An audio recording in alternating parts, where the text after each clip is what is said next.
noite. Boa noite para você que nos acompanha em todo o país.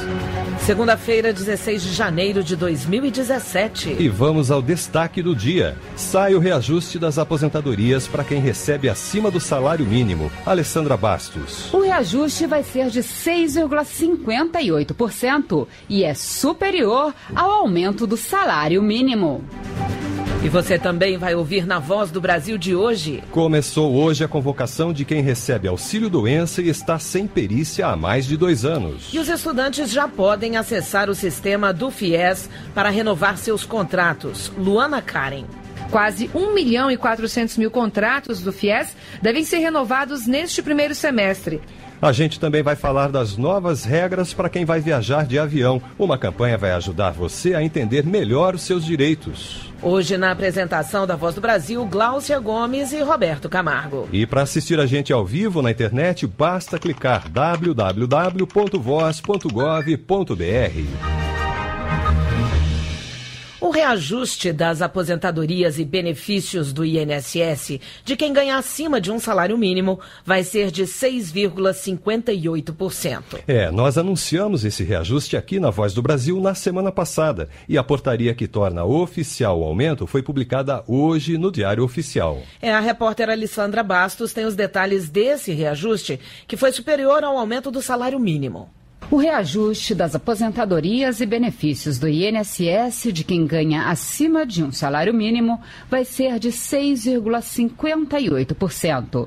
O teto previdenciário passa a ser de R$ 5.531. A portaria que torna oficial o reajuste foi publicada pelo Ministério da Fazenda nesta segunda-feira no Diário Oficial da União. O reajuste é superior ao aumento do salário mínimo, que foi de 6,47% e passou de R$ 880 para R$ 937 no dia 1º de janeiro. Esse novo valor do salário mínimo de R$ 937 é também o valor mínimo dos benefícios pagos pelo INSS, como aposentadorias, auxílio-doença, pensão por morte, as aposentadorias dos aeronautas e as pensões especiais pagas às vítimas da síndrome da talidomida. A portaria também estabelece as novas alíquotas para contribuição ao INSS dos trabalhadores empregados, domésticos e trabalhadores avulsos. As alíquotas são de 8% para quem ganha até R$ 1.659, de 9% para quem ganha acima desse valor até R$ 2.765 e de 11% para os que ganham entre esse valor e R$ 5.531. Alessandra Bastos, para a Voz do Brasil. E também teve reajuste no valor do seguro-desemprego. O valor da maior parcela do benefício aumentou mais de R$ 101 e em 2017 ficou em R$ 1.643,72. A correção dos valores pagos é válida para todos os trabalhadores desempregados sem justa causa, pescadores artesanais em período do defeso, trabalhadores resgatados em condições análogas à de escravo e profissionais com contratos de trabalho suspenso. O cálculo do valor do seguro-desemprego considera o salário médio dos últimos 3 meses anteriores à dispensa. Estudantes universitários que têm o curso financiado pelo FIES, o financiamento estudantil, já podem acessar a página do programa na internet para fazer a renovação do contrato. O prazo vai até abril, mas a recomendação é não deixar para a última hora para não perder o benefício. Caroline Rocha está no 6º semestre de psicologia. Sem um fundo de financiamento estudantil, o FIES, ela diz que não teria condições de fazer o curso superior. Para evitar problemas, Caroline quer fazer a renovação do contrato o quanto antes. Como em 2014 eu não consegui fazer o aditamento porque tiveram problemas no site, uma série de coisas, eu não consegui aditar, então me gerou um grande problema. Então agora assim que abre, se puder, no mesmo dia eu já faço o aditamento, que é para não ter nenhum problema. Começou nesta segunda-feira o prazo para estudantes que têm o curso superior financiado pelo FIES fazerem a renovação do contrato. Quase 1.400.000 contratos do FIES devem ser renovados neste primeiro semestre. Os estudantes têm até o dia 30 de abril para fazer o aditamento. Mas Flávio Pereira, coordenador geral de suporte operacional do FIES, recomenda que os alunos garantam a renovação antes do início das aulas. Se ele perder o prazo, ele não vai ter o contrato renovado. E qual é o efeito disso? Ele vai precisar pagar a faculdade com recurso próprio neste semestre. No semestre que vem ele pode retomar o financiamento sem problema. Então por isso que a gente estimula que ele case o aditamento de renovação junto com a matrícula. Então está ali no processo, está ali na instituição de ensino e já faça os dois processos juntos. Para 2017 estão garantidos quase 20 bilhões de reais para custear o programa. O ministro da Educação, Mendonça Filho, diz que pode haver oferta de novas vagas este ano. Neste ano, nós teremos, no mínimo, a repetição do ano passado. Eu quero crescer na oferta de financiamento. Então, zero de preocupação com relação à renovação e à nova oferta de financiamento educacional. Desde que foi criado há 18 anos, o FIES financiou quase 3 milhões de estudantes. Quem opta pelo financiamento tem 1 ano e meio de carência após o fim do curso para começar a pagar o contrato e até 3 vezes o tempo da faculdade para liquidar a conta. Reportagem Luana Karen. E os estudantes que fizeram o Enem, o Exame Nacional do Ensino Médio de 2016, vão poder conferir o resultado das provas já nesta quarta-feira, dia 18. No resultado, os candidatos vão saber quanto tiraram em cada uma das 4 provas do exame e também vão ter acesso à nota da redação. Cerca de 6 milhões de candidatos fizeram o Enem em todo o país. As notas podem ser usadas para tentar uma vaga em universidade pública, para bolsas nas faculdades privadas e para participar do FIES, o Fundo de Financiamento Estudantil. O resultado vai ser divulgado na página do INEP na internet, no endereço inep.gov.br. Novos medicamentos, novos tratamentos de saúde. Isso é possível a partir de pesquisas, desenvolvimento de novas tecnologias. E para você ter uma ideia de como isso é realidade aqui no Brasil, um estudo de pesquisadores brasileiros pode tornar mais eficaz o tratamento de Alzheimer, Parkinson e depressão. Pesquisas dos nossos cientistas estão chamando a atenção de outros países. E para continuar esse trabalho, o Ministério da Educação liberou neste mês 312 milhões de reais. Alzheimer, Parkinson, depressão. Doenças que têm em comum falhas na transmissão de informações entre os neurônios. Os tratamentos atuais têm efeitos limitados, mas um estudo brasileiro sugere que o uso de medicamentos para tratar pressão alta pode ajudar a combater essas doenças, como explica o pesquisador Leandro Bueno Bergantin, da Universidade Federal de São Paulo, Unifesp. Essa estratégia melhora a terapia medicamentosa. O principal impacto é melhorar as terapias atuais. A pesquisa, que virou até livro, teve o apoio financeiro da CAPES, a Coordenação de Aperfeiçoamento de Pessoal de Nível Superior do Ministério da Educação. Só neste mês, o Ministério liberou 312 milhões de reais para o pagamento de 185 mil bolsas científicas e projetos de pesquisa.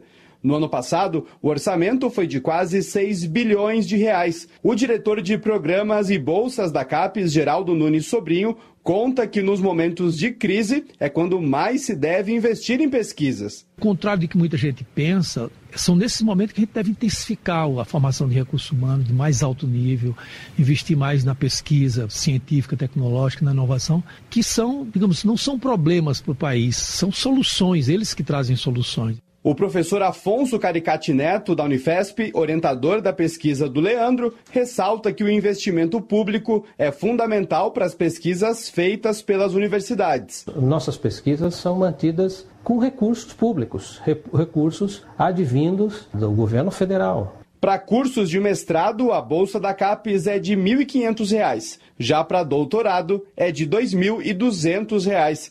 Reportagem Leonardo Meira. Governadores de todos os estados e do Distrito Federal vão se reunir com o presidente Michel Temer na quarta-feira aqui em Brasília para assinar a participação no Plano Nacional de Segurança Pública. E ao vivo do Palácio do Planalto, o repórter Paulo La Sálvia tem mais informações. Boa noite, Paulo. Boa noite, Roberto, Gláucia, a todos os ouvintes da Voz do Brasil. Bom, é isso mesmo. Na tarde desta quarta-feira está prevista a assinatura de um acordo de cooperação aqui no Palácio do Planalto entre os 27 governadores e o governo federal para colocar em prática o Plano Nacional de Segurança Pública nos estados e no Distrito Federal. A informação foi confirmada na tarde desta segunda-feira pela Secretaria de Comunicação Social da Presidência da República e pelo Ministério da Justiça. Os governadores também vão se comprometer a implantar nas unidades da Federação núcleos integrados de inteligência policial, um dos pontos centrais do plano. Antes da assinatura do acordo de cooperação com o presidente Michel Temer, os governadores vão ser representados amanhã aqui em Brasília, numa reunião entre os secretários estaduais de Segurança Pública e o ministro da Justiça, Alexandre de Moraes. Além do plano, está prevista a discussão de alternativas à situação das penitenciárias do país, que neste começo do ano já registraram rebeliões nos estados do Amazonas, Roraima e Rio Grande do Norte. Ao vivo, Paulo La Sálvia. 19h11 no horário brasileiro de verão. Novas regras para quem vai viajar de avião vão começar a valer. Daqui a pouquinho a gente vai explicar para você que regras são essas e como é possível ficar bem informado para não ser pego de surpresa antes do embarque. A partir de hoje, você pode atualizar os dados do cadastro de pessoa física, o CPF, pela internet. O serviço já está disponível e é o tema do nosso quadro Pra Você Cidadão de hoje. Vamos ouvir. Pra Você Cidadão. A Receita Federal lançou um novo sistema que permite ao cidadão atualizar pela internet os dados do CPF, o Cadastro de Pessoas Físicas. O serviço é gratuito e fica disponível 24 horas por dia, inclusive em feriados e finais de semana. Além dessa novidade, a partir de agora os comprovantes de inscrição no CPF pela internet vão ter um QR Code, um código eletrônico que vai aumentar a segurança do serviço. Quando o contribuinte atualizar o CPF pela internet, o comprovante também terá esse código eletrônico. O CPF é um documento necessário em várias situações, como abrir conta em banco, comprar ou vender imóveis e fazer a declaração do imposto de renda. Por isso, se você já tem um CPF, é muito importante manter os dados em dia, entre eles o nome completo, endereço e telefone. Então, anote aí. Para atualizar seus dados do CPF pela internet, de graça, é só preencher um formulário disponível na página da Receita Federal. O endereço é www.receita.fazenda.gov.br. Se você preferir, também pode atualizar o seu cadastro nas agências dos Correios, do Banco do Brasil e da Caixa Econômica Federal. Nesse caso, o serviço custa R$ 7,00. Ana Pimenta para a Voz do Brasil. A partir de hoje, começa mais um pente fino nos benefícios do INSS. 530 mil pessoas que receberam o auxílio-doença e estão há mais de 2 anos sem perícia vão ser chamados. Nesta fase, serão chamadas para uma nova perícia pessoas que recebem o benefício, mas não passam por uma perícia médica há mais de 2 anos. Todos serão comunicados por meio de carta e terão até 5 dias úteis para agendar a perícia através do telefone 135. Caso não compareça na data agendada ou não marque a revisão, o segurado terá o benefício suspenso. O secretário executivo do Ministério do Desenvolvimento Social e Agrário, Alberto Beltrame, diz que a revisão é para evitar pagamentos indevidos e para que o benefício chegue para quem realmente precisa. A expectativa é economizar cerca de 6 bilhões de reais para o Fundo de Previdência. A partir do momento em que ele passa a receber indevidamente o benefício, ele passa a lesar duplamente a Previdência, porque ele está sacando de um fundo que é a economia de todos, indevidamente, e também está deixando de contribuir. Então, a revisão dos benefícios tem por objetivo fundamental fazer uma boa governança desses recursos. De acordo com o secretário executivo Alberto Beltrame, 2.500 peritos irão trabalhar em caráter emergencial para suprir a demanda, que deve ser totalmente concluída em, no máximo, 2 anos. Reportagem Carolina Graziadei. Você na Voz do Brasil.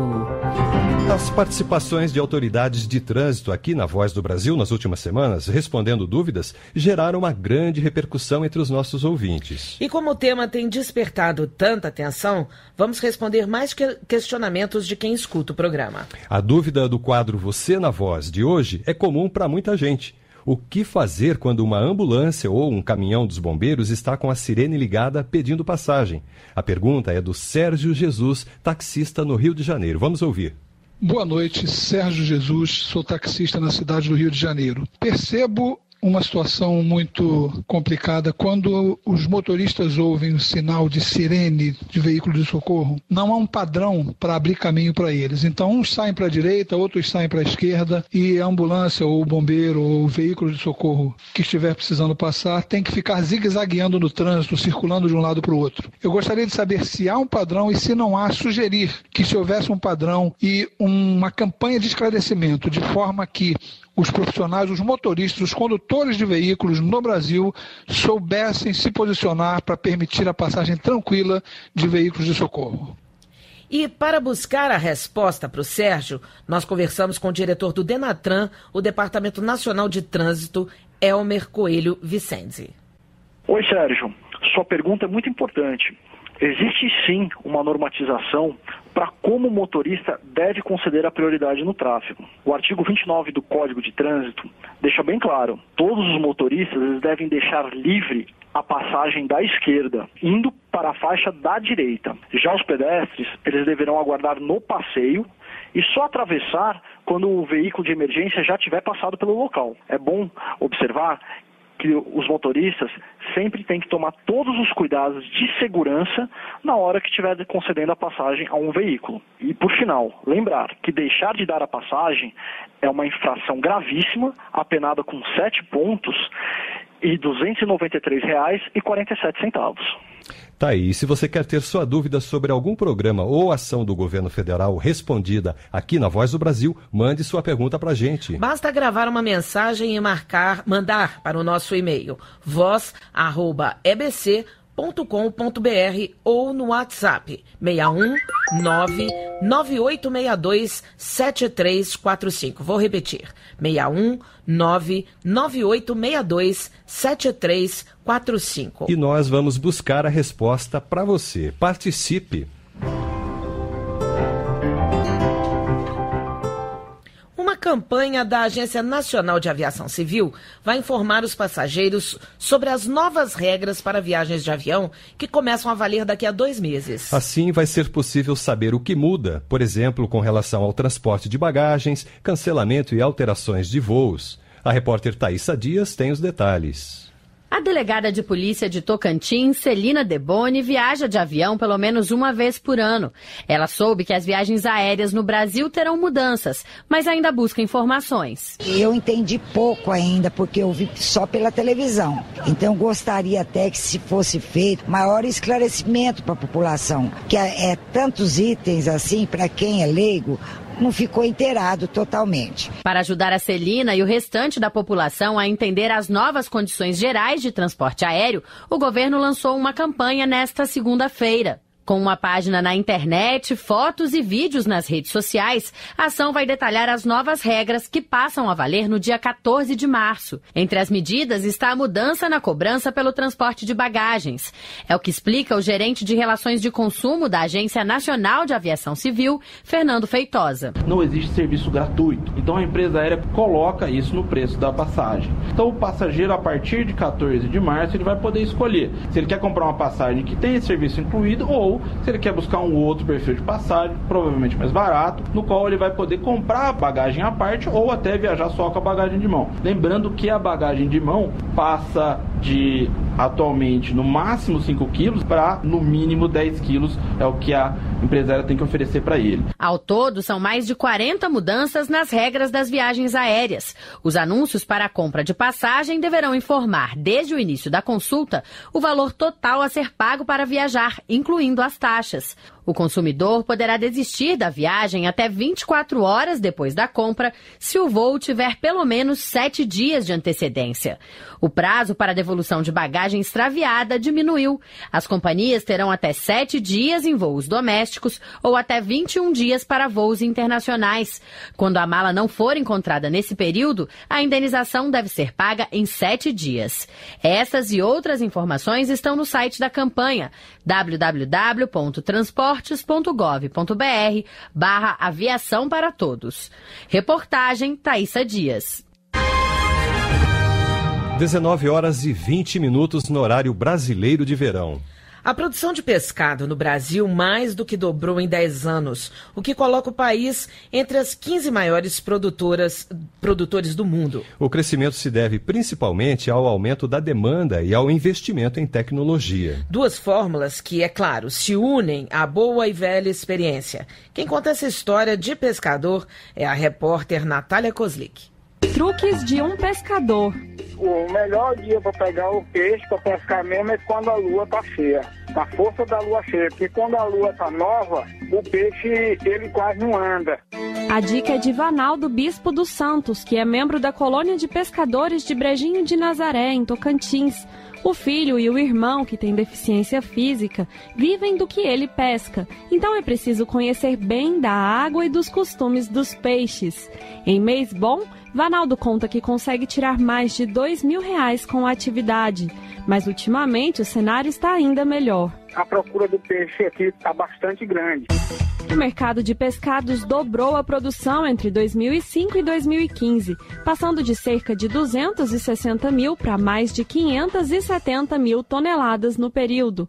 De acordo com o estudo da Embrapa, a empresa brasileira de pesquisa agropecuária, o crescimento ocorreu porque o brasileiro está consumindo mais e porque o produtor está usando mais recursos tecnológicos.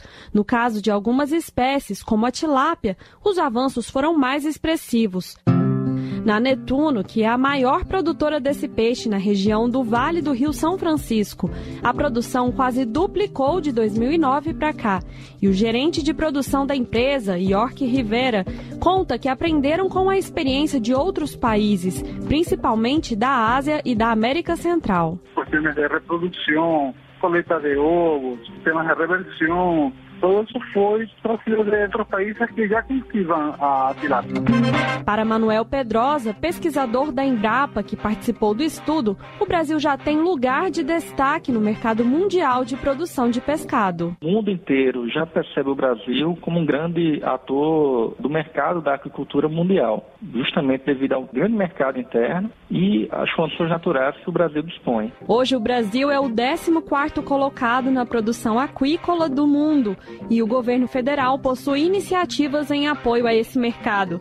Um exemplo é o Crédito Rural, disponibilizado para investimento, custeio e comercialização de atividades pesqueiras e aquícolas. Reportagem Natália Kozlik. E o ministro da Fazenda, Henrique Meirelles, está em Davos, na Suíça, participando do Fórum Econômico Mundial. O encontro reúne representantes de governo e empresários de todo o mundo. Henrique Meirelles afirmou que existe uma expectativa positiva do mercado mundial sobre o Brasil. Os investidores prestaram muita atenção exatamente nas estatísticas divulgadas que comparam o índice de projetos do governo mandados para o Congresso que foram aprovados em cada governo, desde Fernando Henrique, Lula, Dilma e etc. E a taxa de aprovação de projetos mandados pelo Executivo para o Congresso neste governo é sensivelmente superior aos governos anteriores. Isto é visto como um sinal de estabilidade política, independentemente de todas essas questões importantes, mas pontuais, que têm acontecido no Brasil. O ministro afirmou também que o governo acredita que a economia brasileira já cresça nestes primeiros 3 meses do ano. A Agência Nacional de Vigilância Sanitária, Anvisa, aprovou o registro do medicamento Mevatil.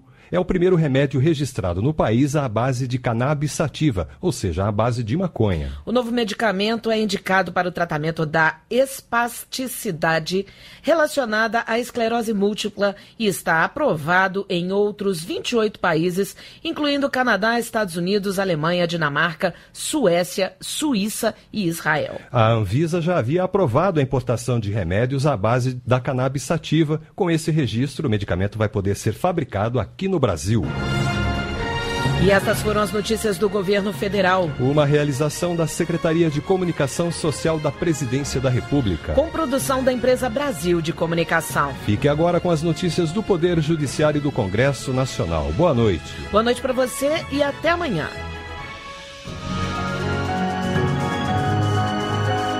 Brasil, ordem e progresso.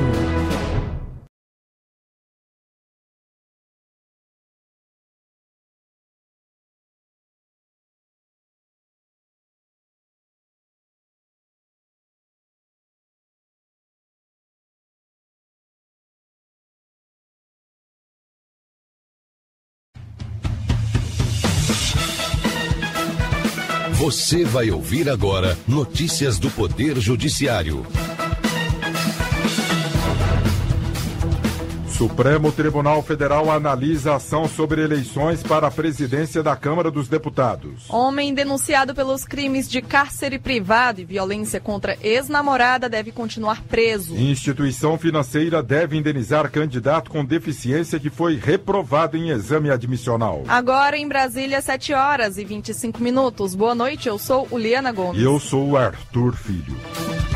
A presidente do Supremo Tribunal Federal, ministra Carmen Lúcia, determinou que em até 10 dias a mesa diretora da Câmara dos Deputados preste informações sobre a eleição da presidência da Casa. Isso porque uma ação do deputado federal André Figueiredo pede que a candidatura de Rodrigo Maia, atual presidente da Casa Legislativa, seja barrada ou que a eleição prevista para fevereiro seja suspensa até decisão final do Supremo Tribunal Federal. Ricardo Viúva. O parlamentar alega que a Constituição e o regimento interno da Câmara dos Deputados proíbe a recondução de presidente da Casa em uma mesma legislatura, inclusive nas situações de mandato tampão, como é o caso de Rodrigo Maia. Em dezembro, o Partido Solidariedade também apresentou uma ação no Supremo Tribunal Federal com o mesmo questionamento. Ao pedir a liminar, ou seja, uma decisão provisória urgente, o deputado federal André Figueiredo defende que a candidatura já anunciada de Maia prejudica o processo eleitoral, pois influencia as alianças e estratégias dos demais candidatos. O deputado Rodrigo Maia exerce um mandato tampão no comando da Câmara desde julho do ano passado, após a renúncia do então presidente Eduardo Cunha.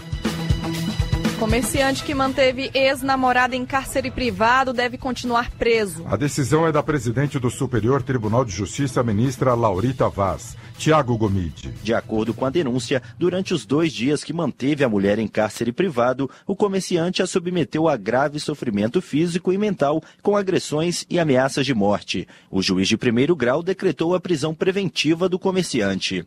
No Tribunal da Justiça de São Paulo, a defesa tentou, sem sucesso, que o réu pudesse aguardar o fim do processo em liberdade. No STJ, a defesa alegou falta de fundamentação e ilegalidade para a manutenção da prisão. A ministra Laurita Vaz, no entanto, verificou que o Tribunal Estadual apontou elementos suficientes para justificar a prisão. Caixa Econômica Federal deve indenizar candidato com deficiência que foi reprovado em exame admissional. O valor total foi fixado em R$25 mil.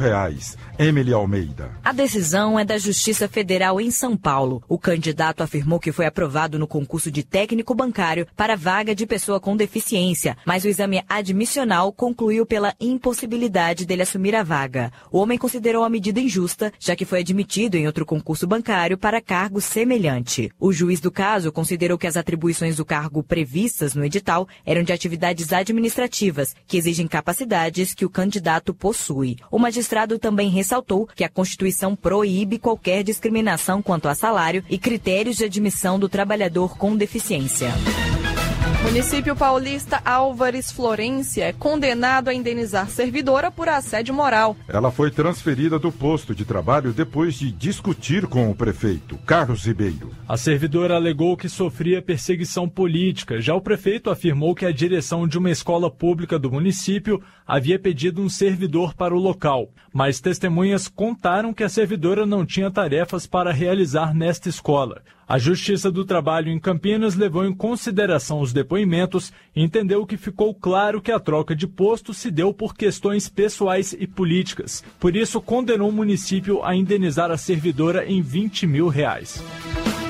Condomínio deve indenizar moradora por má conservação.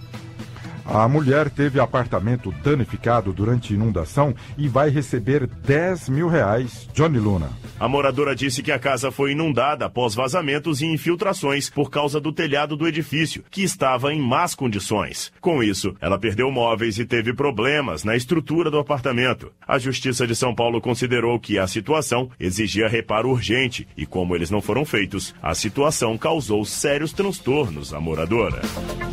Justiça de Minas Gerais condena a empresa de alimentos a indenizar consumidor que encontrou luva plástica em um salgado. A empresa negou a presença do objeto estranho no salgado e disse que o homem não passou mal, pois não procurou o médico. Mas, para o julgador do caso, ficou comprovado que o produto era impróprio ao consumo, o que colocou em risco a saúde do consumidor, que deve receber R$5 mil. Você acompanha outras notícias do Poder Judiciário em 104,7 FM para o Distrito Federal em torno e também pela internet. Acesse www.radiojustiça.jus.br e siga pelo Twitter. twitter.com/radiojustiça. Uma boa noite. A você, uma boa noite. Notícias do Poder Judiciário, uma produção da Rádio Justiça, Supremo Tribunal Federal.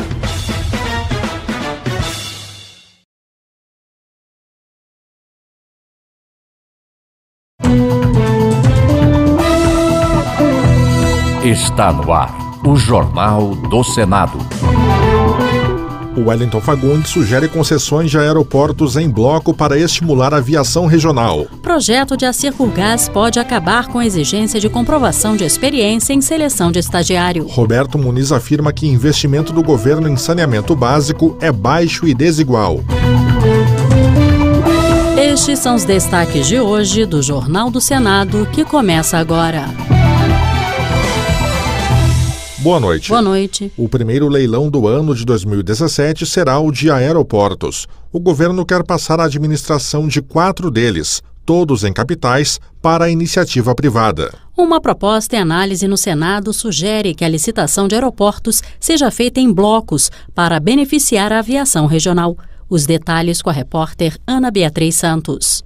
A licitação de aeroportos está prevista para o dia 16 de março e o governo espera arrecadar, no mínimo, 3 bilhões com as concessões. A lista inclui os aeroportos de Porto Alegre, Florianópolis, Salvador e Fortaleza. Em reunião no Palácio do Planalto no último dia 11, o ministro do Planejamento, Diogo Oliveira, disse que o governo estuda incluir os aeroportos de Congonhas e Santos Dumont no programa de concessões. A Comissão de Desenvolvimento Regional e Turismo do Senado recomendou a concessão em bloco de aeroportos nacionais e regionais para garantir o incremento da aviação regional. O senador Wellington Fagundes, do PR de Mato Grosso, que foi o relator do acompanhamento da política de desenvolvimento da aviação regional na comissão, sugeriu que aeroportos regionais deficitários, mas com potencial de crescimento, também sejam incluídos nos blocos. Em relação aos aeroportos potencialmente viáveis, do ponto de vista econômico, a estratégia mais recomendável diante dos entraves atualmente enfrentados pelo PDAR seria a concessão à iniciativa privada de aeroportos em blocos regionais, unindo o aeroporto superavitário da capital estadual em geral, com outros que necessitam de investimentos para chegar a essa condição. As recomendações fazem parte da avaliação da política do governo federal para a aviação regional pela Comissão de Desenvolvimento Regional e Turismo. No caso dos aeroportos necessários à população ou à segurança nacional, mas sem viabilidade econômica, Wellington Fagundes sugeriu ao governo a aplicação de recursos a fundo perdido ou que a operação seja feita pela Infraero. Já está pronta para votação no plenário proposta de emenda à Constituição que estende aos policiais e bombeiros militares o direito de acumular cargos públicos remunerados nas áreas de educação e saúde. Atualmente, a servidores civis e das Forças Armadas já é conferido tal direito. A reportagem é de Rebeca Ligabi. O senador Antônio Anastasia, do PSDB de Minas Gerais, que relatou a proposta que teve origem na Câmara, acredita que a possibilidade de acumular cargos públicos traz benefícios para os profissionais e ainda pode significar uma economia para os cofres públicos. A proposta é positiva na medida que encerra essa discriminação contra os militares e, igualmente, sob o ponto de vista econômico, é até benfazejo para a administração, já que a limitação do teto poderá permitir que haja uma diminuição dos valores, já que há um exercício de 2 cargos. Para exercer o direito, policiais e bombeiros militares devem comprovar a compatibilidade dos horários e os salários não poderão ultrapassar o teto do funcionalismo público. Você pode dar sugestões e opinar sobre essa proposta e outros projetos que estão em análise no Senado Federal. Participe pelo 0800 61 22 11. Aguarda a votação na Câmara dos Deputados projeto do senador Assir Gurgás, do PDT de Rondônia, que proíbe que a experiência seja critério para a seleção de estagiários. A proposta, se for aprovada e virar lei, prevê multa para quem descumprir a norma, variando de R$ 3.000 a R$ 30.000. De acordo com Assir Gurgás, o projeto é uma medida legal para avançar na proteção do estudante e de jovens e adolescentes de maneira geral. Não podem as empresas exigir experiência para contratar um estagiário.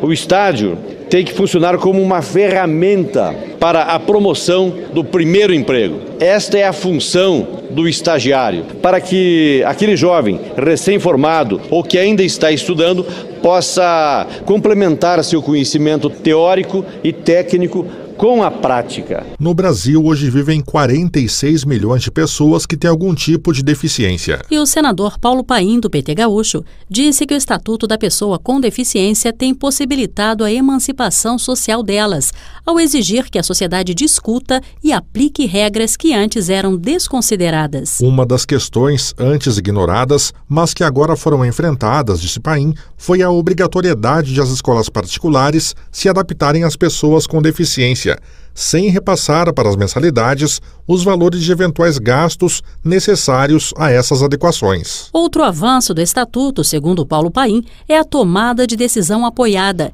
que permite à pessoa com deficiência mental ou intelectual escolher alguém de sua confiança para atuar como apoiador na tomada de decisões em certos atos da vida civil. A pessoa com deficiência é, em tese, sempre capaz de tomar suas decisões e a incapacidade civil será atestada apenas em casos excepcionais, explicou Paim.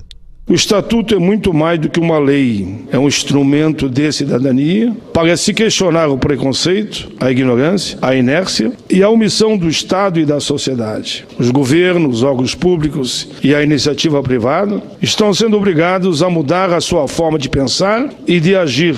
A sensibilidade deve ser um princípio inerente de todas as políticas públicas. Nesse processo, o engajamento da sociedade civil é imprescindível. O senador Roberto Muniz, do PP da Bahia, alertou que o Brasil precisa enfrentar os desafios na área de saneamento básico para melhorar a saúde da população e superar problemas como a proliferação do mosquito Aedes aegypti e as doenças por ele transmitidas. E esses desafios são grandes. Como lembrou o senador, mais de 35 milhões de brasileiros ainda não têm água tratada em casa e menos da metade da população possui acesso à coleta de esgotos. Além disso, somente 39% dos esgotos gerados são tratados. Roberto Muniz reclamou que, historicamente, o Brasil investe muito pouco no setor, apenas cerca de 0,2% do produto interno bruto. Ele contou que em 2014 foram investidos 11 bilhões de reais em saneamento e metade desse total em apenas 3 estados: São Paulo, Minas Gerais e Paraná. Segundo Roberto Muniz, isso confirma discrepâncias regionais também neste setor e distancia o país do sonho de universalizar o saneamento, com água tratada e esgoto sanitário para todos. Por isso que nós vivemos hoje um verdadeiro apartheid social, porque quem não tem acesso a esgoto é o povo pobre e humilde do nosso país. Esses impactos vão além do impacto social. Isso cria impactos econômicos, turísticos, desvalorização imobiliária e também diversos investimentos que não chegam ao nosso país porque as pessoas lá de fora enxergam que nós não conseguimos dar o que é básico para a população brasileira. O governo decidiu na semana passada reduzir a taxa de juros Selic de 13,75% para 13% ao ano. Na opinião do senador Dário Berger, do PMDB de Santa Catarina, os elevados juros constituem um obstáculo aos investimentos e ao crescimento econômico, além de piorarem os efeitos do que definiu como a mais grave crise econômica de todos os tempos. Segundo ele, o que o país pagou de juros e de rolagem da dívida em 2015, por exemplo, foi 100 vezes maior do que o que foi investido no setor de transporte no mesmo período. 50% de tudo que é produzido hoje no país, nós estamos destinando aos juros e à rolagem da dívida, que chega quase a R$1 trilhão. Já o senador Álvaro Dias, do PV do Paraná, foi um dos que ajudou a aprovar a proposta de emenda à Constituição que limitou o aumento dos gastos públicos ao índice da inflação do ano anterior. Para ele, medidas como essa ajudam o brasileiro a entender o verdadeiro conceito de dinheiro público e a importância de seu uso adequado. Álvaro Dias explicou que o dinheiro público não é outra coisa senão parte do salário de todos os trabalhadores brasileiros que deveriam, juntamente com os parlamentares, fiscalizar onde está sendo gasto cada centavo. O debate no Brasil sobre a desmistificação do conceito da expressão dinheiro público precisa ser promovido pelo parlamento. Um debate franco e aberto seguramente contribuirá para que muitos não iniciados na área do orçamento público deixem de ter um sentimento equivocado de que o dinheiro público vem de outras fontes que não o salário de cada brasileiro. Jornal do Senado. Apresentação Marluce Ribeiro e Tiago Medeiros. Áudio Eliseu Caires. O Jornal do Senado fica por aqui. Acompanhe agora as notícias da Câmara dos Deputados. Boa noite. Boa noite.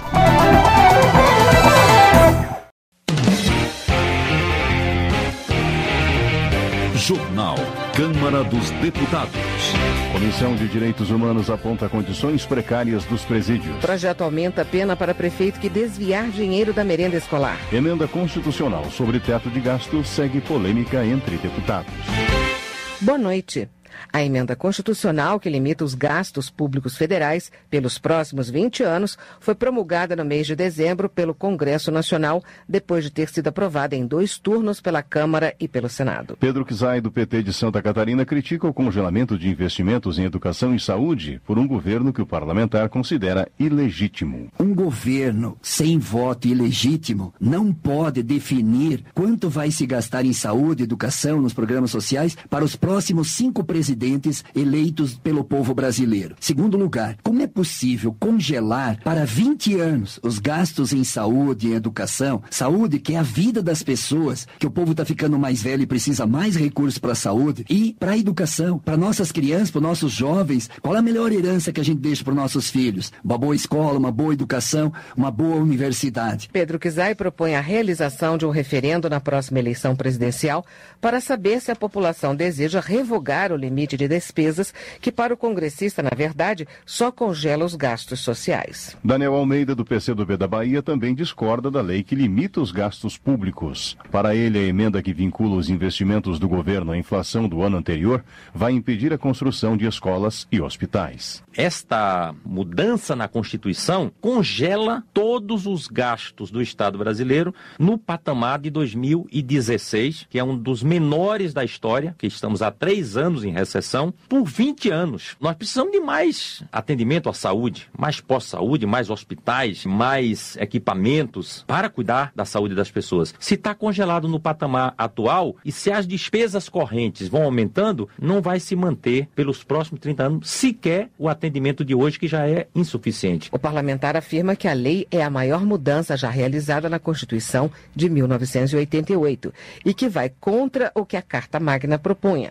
Um Estado capaz de dar suporte às necessidades básicas da população. Daniel Almeida já antecipou que vai recorrer ao Poder Judiciário para questionar a constitucionalidade da matéria. Mas na visão de Átila Lira, do PSB do Piauí, a lei que estabelece um teto para as despesas da União vai disciplinar a forma como os recursos são gastos no Brasil, como acontece em outros países. O que se está fazendo, estabelecendo tetos de gastos, é uma disciplina metodológica que se usa em orçamento no mundo inteiro. E que no Brasil nós tínhamos uma sistemática de orçamento que não tinha limite. Ou seja, tudo cabe dentro do orçamento. A despesa não é programada, no final do ano tem uns réis a pagar fora de limites desproporcionais. Agora não. Nós vamos ter um limite dentro do chamado reajuste de preço, ou seja, a inflação. A inflação vai ser o limite, não se vai gastar além dessa disciplina fiscal que vai ser estabelecida. Átila Lira assegura ainda que os investimentos em saúde e educação vão continuar sendo feitos, porém dentro do limite da inflação do ano anterior. Já para o Everton Rocha, do PDT do Maranhão, a lei que limita os gastos da União corta investimentos em setores que poderiam garantir o desenvolvimento do país, como é o caso da educação e da saúde. De acordo com Everton Rocha, o PDT ajuizou uma ação direta de inconstitucionalidade no Supremo Tribunal Federal, contestando principalmente a limitação de gastos durante 20 anos em áreas estratégicas. Nós do PDT ajuizamos uma ADIM, uma ação direta de inconstitucionalidade no Supremo Tribunal Federal, arguindo justamente essas premissas que para nós são cláusulas pétreas, está na Constituição: o direito e o acesso à educação e à saúde. O nosso trabalhador, o povo brasileiro, não pode pagar por qualquer erro e desmando de qualquer governo que seja. Portanto, achamos que este governo não tem legitimidade para promover uma mudança tão dura como essa e congelar para os próximos 20 anos o desenvolvimento do nosso país. Ao lamentar o congelamento dos recursos públicos por 2 décadas, Ságuas Moraes, do PT de Mato Grosso, avalia que o teto de gastos vai engessar estados e municípios. O deputado critica o fato das pessoas mais carentes serem as mais prejudicadas com a falta de investimentos em saúde, educação e segurança pública. E você congelar os investimentos para saúde, educação e segurança pública, as pessoas mais pobres desse país que necessitam desses serviços públicos, com certeza serão as mais atingidas, porque os ricos, eles continuarão buscando a saúde privada, a educação privada e a segurança privada nos condomínios que vai surgindo cada vez mais nesse país. Nós entendemos que o governo federal, ao invés de cortar recursos federais, precisa de fazer um plano de investimento nesse país para garantir que a gente possa ter mais investimento na infraestrutura, baixar os juros para que a iniciativa privada, juntamente com o setor público, possa garantir mais investimento para gerar mais emprego e renda. Ságuas Moraes lembra que, de acordo com a Constituição, a União deve gastar 18% da receita líquida em educação, enquanto estados, municípios e o Distrito Federal devem investir 25%.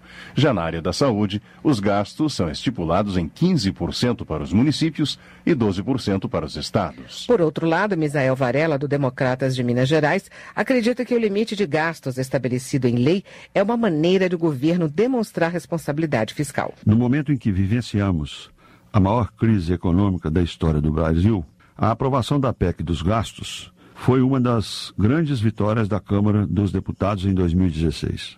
Polêmica. A pauta foi cercada de críticas da oposição e de questionamentos contestáveis. O mais importante é que a pauta preza pela responsabilidade do governo, que não pode sobreviver gastando muito mais do que arrecada. Misael Varela acrescentou ainda que o limite dos gastos é um ajuste que visa equilibrar as contas públicas e tornar a capacidade de investimento do governo federal mais sólida e responsável. No entanto, Zé Carlos, do PT maranhense, critica a limitação de despesas de acordo com a inflação do ano anterior.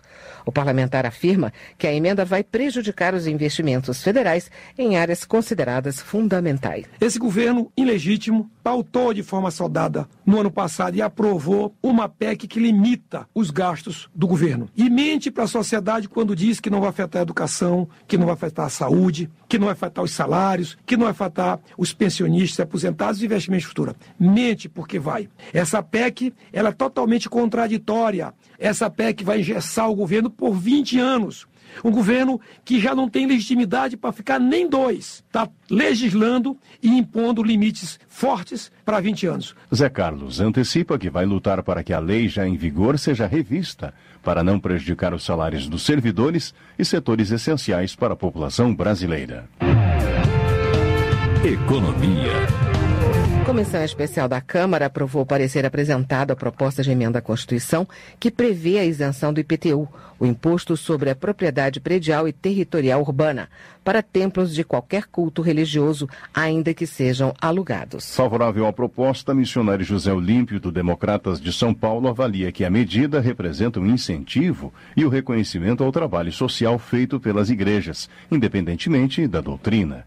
Ele explica que hoje as entidades só têm o benefício quando o prédio é próprio. Ela já tinha hoje uma isenção quando tem o prédio próprio, mas agora nós trabalhamos e junto com isso está tendo essa isenção predial para que quando ela prova ali que o prédio é alugado e tem o trabalho social da entidade, da igreja e que isso representa para a sociedade, ela também é isenta desse pagamento de IPTU. Então nós aqui temos defendido, fizemos também o nosso voto de apoio ali, né, quando veio para a comissão, Isso já foi aprovado. Essa medida é importante diante do trabalho, né? Como disse, social realizado por todas as igrejas, independente da doutrina delas. Já aprovada pelo Senado e pela Comissão Especial da Câmara, missionário José Olímpio observa que a PEC segue agora para a apreciação do plenário da Casa em 2 turnos. Desenvolvimento Regional. Na avaliação de Tenente Lúcio do PSB de Minas Gerais, as emendas de bancada e individuais apresentadas ao orçamento da União representam um reforço importante para ajudar os municípios a enfrentarem a crise e a oferecerem melhores serviços à população. Para o orçamento a ser executado em 2017, o deputado informa que destinou emendas especialmente para as áreas da saúde e da educação. Eu acho que é um complemento para todas as cidades, os prefeitos, as famílias, né, precisam muito dessas emendas parlamentares. Nós colocamos 2,5 milhões para aquisição de veículo de transporte escolar para os municípios mineiros. Cada cidade receberá um veículo de 42 lugares para o transporte de estudantes. São os seguintes municípios: Água Comprida, Centralina, Guimarães, Ipiaçu, Araguari, Capinópolis, Frutal, Iraí de Minas, Nova Ponte, Sacramento e Tupaciguara. Douradoquara já foi entregue no ano de 2016. Na área da saúde, Tenente Lúcio destaca a entrega ainda no ano de 2016 de uma ambulância para ajudar no socorro e transporte de pacientes nos municípios de Buritizeiro, Guimarães, Monte Alegre de Minas e Santa Vitória. Educação. Avança na Câmara projeto que aumenta a punição para prefeitos que desviarem recursos da merenda escolar. A reportagem da Rádio Câmara traz mais informações sobre o assunto. Proposta que pune com mais rigor os gestores municipais que não utilizarem corretamente os recursos do Programa Nacional de Alimentação é aprovada na Comissão de Trabalho da Câmara. O projeto do Senado estabelece que os prefeitos respondam por crime de responsabilidade com pena de inabilitação para exercer cargo ou função pública por 8 anos. O deputado Áureo, do Solidariedade do Rio de Janeiro, afirmou que é justo aumentar a pena para o prefeito que desviar recursos da alimentação escolar. Com a pena justa para quem não utiliza os recursos de forma devida, que é na alimentação escolar. Então eu considero um projeto importante hoje ser aprovado, não penalizando, porque quem está sendo penalizado é as crianças que não têm alimentação, mas penalizar aquele gestor, para que ele possa ser banido da vida pública e não causar o prejuízo à população do nosso país. Implantado em 1955, o programa repassa a verba diretamente aos estados e municípios com base no censo escolar realizado no ano anterior do atendimento. Do total de recursos repassados, um mínimo de 30% deve ser utilizado na compra de produtos da agricultura familiar. A fiscalização é feita pelos Conselhos de Alimentação Escolar, pelo Tribunal de Contas da União, pelo Fundo Nacional de Desenvolvimento da Educação, pela Controladoria Geral da União e pelo Ministério Público. Para o representante da Secretaria do Controle Externo do TCU na área de educação, André Geraldo, o órgão está criando uma cartilha para capacitar a fiscalização dos gestores. Ele explica que a capilaridade do programa facilita as irregularidades. Ele está presente em praticamente todos os 5.570 municípios. Então é um desafio para o controle externo, como fiscalizar essa imensidão, né? Um país de dimensões continentais. Então, nesse sentido, o tribunal busca atuar no fortalecimento do controle social. Uma iniciativa concreta nesse sentido é a edição da cartilha com orientações ao conselheiro da alimentação escolar. No último estudo da ONU sobre a merenda, o Brasil recebeu elogios por integrar a agricultura familiar às compras para a merenda. Segundo a ONU, um total de 386 milhões de jovens são beneficiados por programas de alimentação escolar que contribuem para aumentar a frequência e matrícula em instituições de ensino, além de melhorar a nutrição e a saúde dos alunos. Da Rádio Câmara de Brasília, Luiz Gustavo Xavier. Transportes. Dados do Instituto de Tecnologia para o Trânsito Seguro revelam que a obrigatoriedade do exame toxicológico e a jornada máxima de trabalho para motoristas profissionais reduziram em 38% o número de acidentes nas rodovias federais. Diego Andrade, do PSD Mineiro, avalia que as novas exigências trazem mais segurança para todos os motoristas. Apesar de reconhecer que ainda falta uma fiscalização mais eficiente, Diego Andrade acredita que a segurança tem crescido nas estradas. Tem aí o problema ainda da fiscalização, ela precisa ser maior e tudo, mas muitas empresas já estão respeitando, porque é lei, né? Tem a questão do disco de tacógrafo ali que comprova se o caminhão parou ou não parou. Então, à medida que vai intensificando a fiscalização, à medida que o governo também conseguir construir mais pontos de parada adequados, acredito que as coisas vão melhorando. Previdência. A proposta de reforma da Previdência enviada pelo governo federal ao Congresso deixou João Daniel, do PT de Sergipe, indignado. Segundo análise do deputado, o projeto não tem apoio da classe trabalhadora, pois retira direitos dos menos favorecidos, principalmente dos que trabalham no campo. Os grandes movimentos nacionais de luta em defesa dos camponeses e da agricultura familiar estão fazendo uma grande mobilização para denunciar esta reforma da Previdência. Ela atende aos interesses dos banqueiros, da previdência privada, dos ricos. Ela não quer cobrar os mais de 400 bilhões de grandes devedores da Previdência. Ela não quer rever as grandes aposentadorias milionárias do nosso país. Ela quer mexer exclusivamente nos assalariados. Outro ponto da proposta criticado por João Daniel é o que iguala a idade mínima de aposentadoria de 65 anos para homens e mulheres. A proposta está em análise na Comissão de Constituição e Justiça da Câmara. Trabalho. No entendimento de Renzo Braz, do PP Mineiro, a reforma trabalhista é uma das soluções para o enfrentamento da grave crise econômica que o Brasil enfrenta, além de representar um fator de modernização das relações de trabalho que seja capaz de inserir o Brasil entre as nações mais competitivas no mercado internacional. É fundamental aprovarmos leis que visem possibilitar novas formas de contratações, como a criação de contrato de trabalho por hora trabalhada e por produtividade. No contrato por horas trabalhadas, seriam devidos aos empregados os direitos trabalhistas de forma proporcional, a exemplo do FGTS, das férias e do 13º salário. O contrato por produtividade poderia ser realizado com os médicos, por exemplo, que seriam remunerados por procedimentos. Renzo Braz também quer regulamentar a terceirização para garantir os direitos dos trabalhadores e deveres dos empregadores, impedindo a prática de salários menores, jornadas maiores e condições de trabalho precárias. Direitos Humanos. A Comissão de Direitos Humanos deve agendar audiências públicas para discutir a situação do sistema penitenciário assim que os deputados voltarem do recesso parlamentar em fevereiro. A reportagem da Rádio Câmara tem mais informações sobre a visita que representantes do colegiado fizeram aos presídios de Manaus e Boa Vista, após as rebeliões. Acompanhe. O presidente da Comissão de Direitos Humanos e Minorias da Câmara, deputado Padre João, do PT de Minas Gerais, disse que será entregue um relatório da visita feita pelo colegiado a Manaus e Boa Vista para o Conselho Nacional de Justiça, a Ordem dos Advogados do Brasil e outras entidades. A comissão foi verificar a situação dos presídios que passaram por rebeliões nos últimos dias. O deputado disse que o problema principal é que o preso é submetido a condições muito precárias que acabam sujeitando ao controle das facções criminosas. São construções inseguras, superlotação, falta de higiene, má alimentação. Padre João explicou que parcela da responsabilidade é do judiciário, que, segundo ele, usa muito o regime fechado como pena, demora a analisar a situação dos presos provisórios e ainda deixa encarceradas pessoas que já cumpriram a pena. Tem sido lá com violência, abuso de autoridade, sendo rotineiro, spray de pimenta, bala de borracha, ferindo os presos. E ainda, eles são tratados, na verdade, como bichos.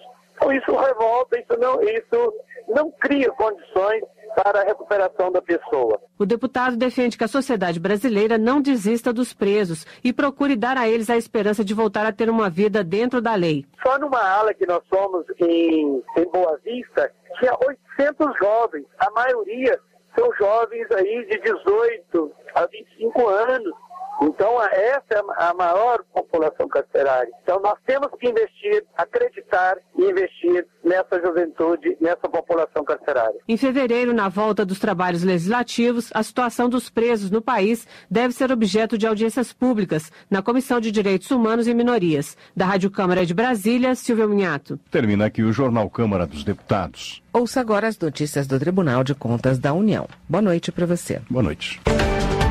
Minuto do TCU. O Tribunal de Contas da União vem utilizando o modelo preditivo para avaliar transferências voluntárias da União aos estados e municípios. O modelo analisa padrões de risco em acordos anteriores que geraram prejuízos aos cofres públicos. Aplicando essas mesmas variáveis a novas transferências, é possível então apontar a probabilidade de que a operação resulte em dano ao erário. O TCU aplicou este modelo preditivo para avaliar transferências voluntárias para São Paulo e Amazonas, em valores que ultrapassaram 22 milhões de reais. Para o ministro substituto Marcos Benquerer Costa, relator do processo, para que o modelo preditivo tenha mais chances de acerto, é necessária maior fidedignidade das informações constantes no sistema de convênios, o SICONV. TCU, fiscalização a serviço da sociedade.